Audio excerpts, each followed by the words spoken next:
Alright, I figured we'd do another teardown video.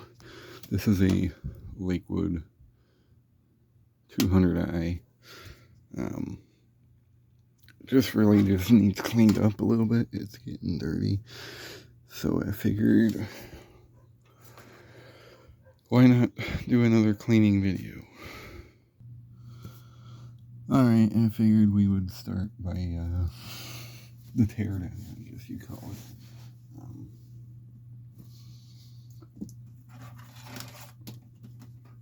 This is one of those fans I use quite a bit. If you can even see the feet, they're down here. If you don't want to break them, you gotta kind of push down slightly and they pull out. Sometimes they're a little stubborn.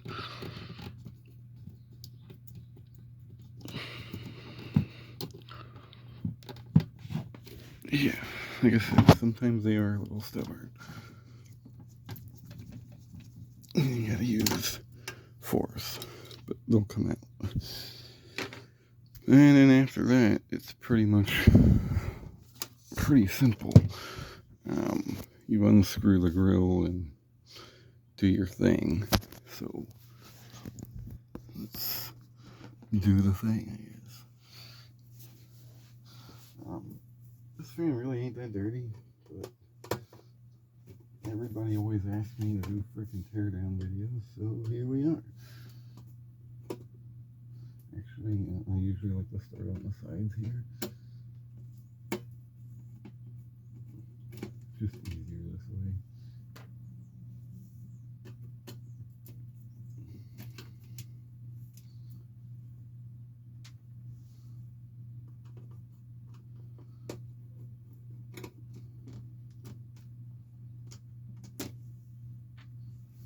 Sometimes the screws like to be stubborn.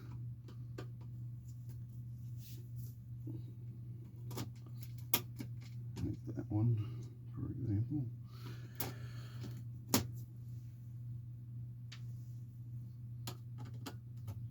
This is pretty much the same process for any box fan.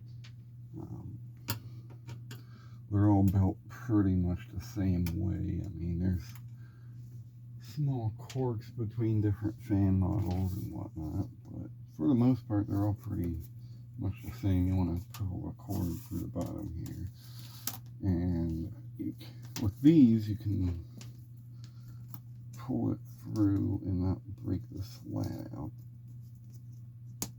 like so. And then you flip her around.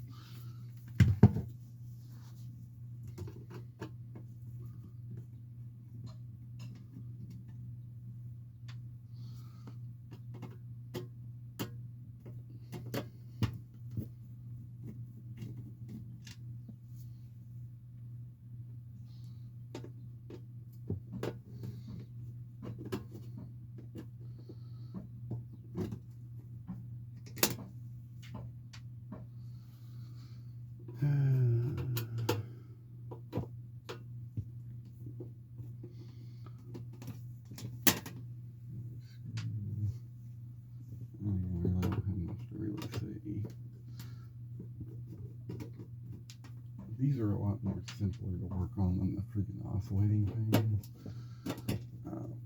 which is kind of why I like box fans. They're simple and easy to work on, and if you keep them maintained, they last a long time.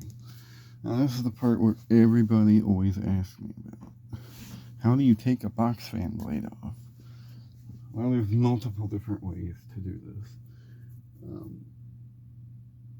Depending on how stuck it is, you can either pull it from the front here, or you can pull it, or you have to push it off from the back. If it's really stuck on there, I prefer to push it forward. You gotta like do this and push it out like that. But in this one's case, it just kind of pulls off. You can't really see it. I don't know how we're going to do this. Yeah, I don't know how we're going to film this part. But anyway, basically grab each side of the hub and pull up like very slowly and kind of wiggle it, and it will pull off. This is one of those things I don't know if I'll be able to film it because I don't really have a way to do it. Hold the phone. This is not working out at all. Okay. You pull up and it comes off. And it's the same process for basically any box fan ever made. Well, any plastic blade box fan. The metal blade box fans have a set screw that tightens onto the motor shaft. This does not.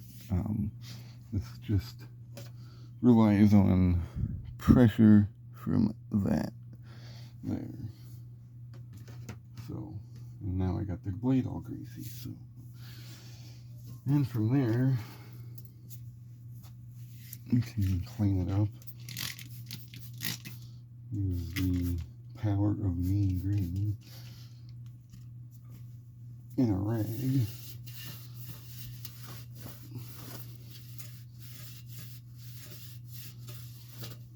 It cleans that up just like so. And on the motor, since it's really not dirty, it can just kind of be dusted off. Now, in a more serious case, you might want to use the cleaner, and the Clorox wipes work really good on this. It doesn't really need oil, but I do like to service them at least once a year. You put a little bit of, wait, we gotta do the bit. Fan oil. Yeah, fan oil. You put that in the oil port here. And accidentally get it everywhere. And then you want to put some in here if it has the open shaft. It doesn't hurt to do this. And you wipe up the excess oil. And you want to push it in and out, spin it around a couple times. Since this motor really isn't that dirty, I'm not going to take it apart, so there's that. Then you want to do the same on this side.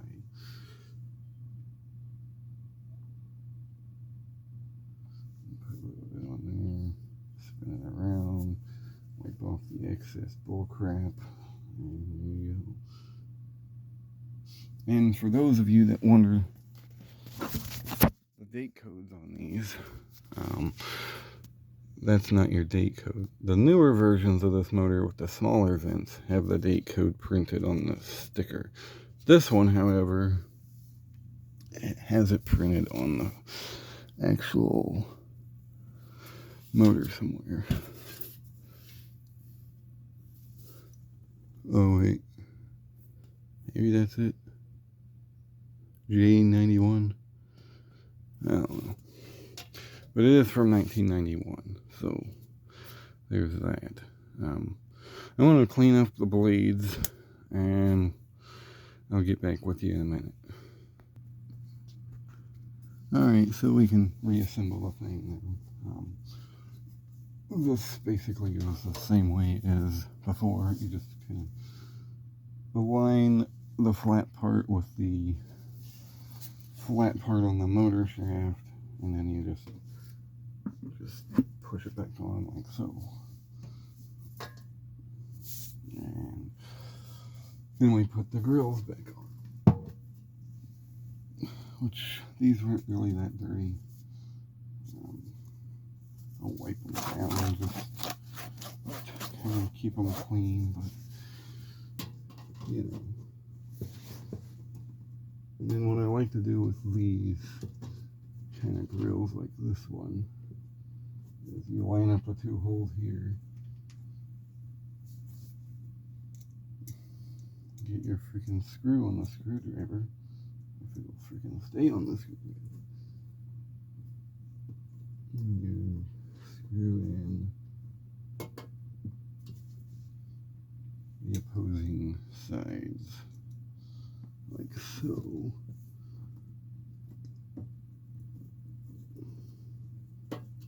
And then you can screw in your other screws.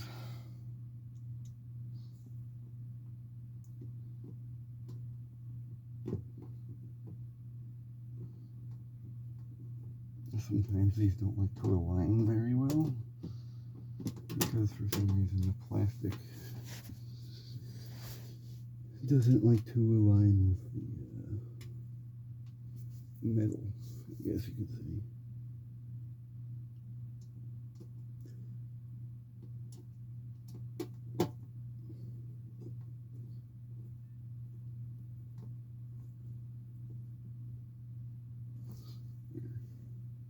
Usually once you get one side in, the other side is easier. Or in this case, it might be harder. It's not wanting to go in.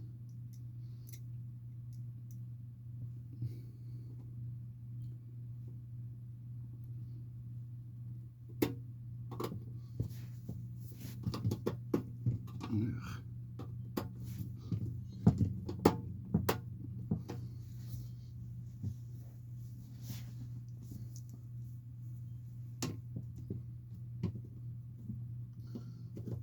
Sometimes this is easy, sometimes it's a pain in the butt. But you know what? To me, it's worth it. And sometimes that crap happens.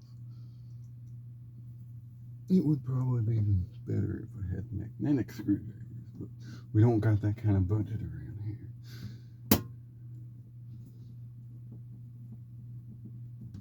And the back goes like that. You want to put the plug through the grill, and it's down here. This part without the piece there is your cord area, and you want to kind of just, it's easier to do this without the camera on for some reason. Basically you want to get it in here and then through the grill like so. And put it like, back one's easier to deal with most of the time. Once you get it on here, it kind of stays in place. And you can screw in your screws, or drop your screws like I do.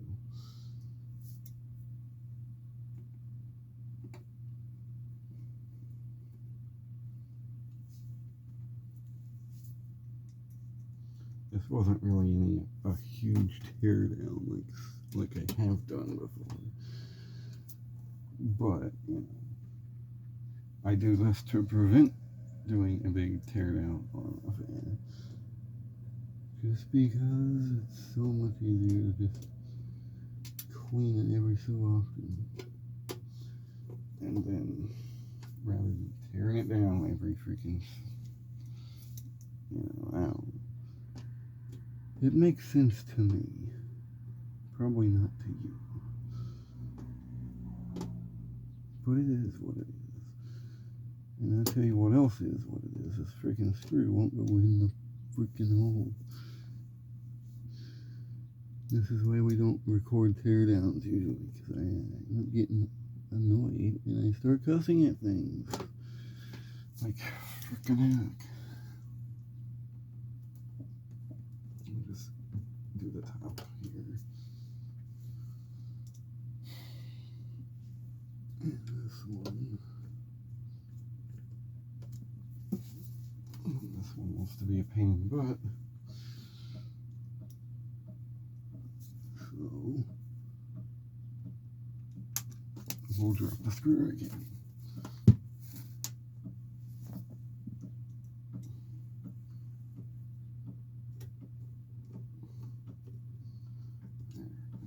And you can reinstall your fan feet, like so. Flip it back over. pick all the clippings off of it that somehow got on it. And there you go. You got yourselves a working fan again. Not saying it didn't work before, but it works again. And that is how you service a box fan. So I hope you enjoyed, and thanks for watching.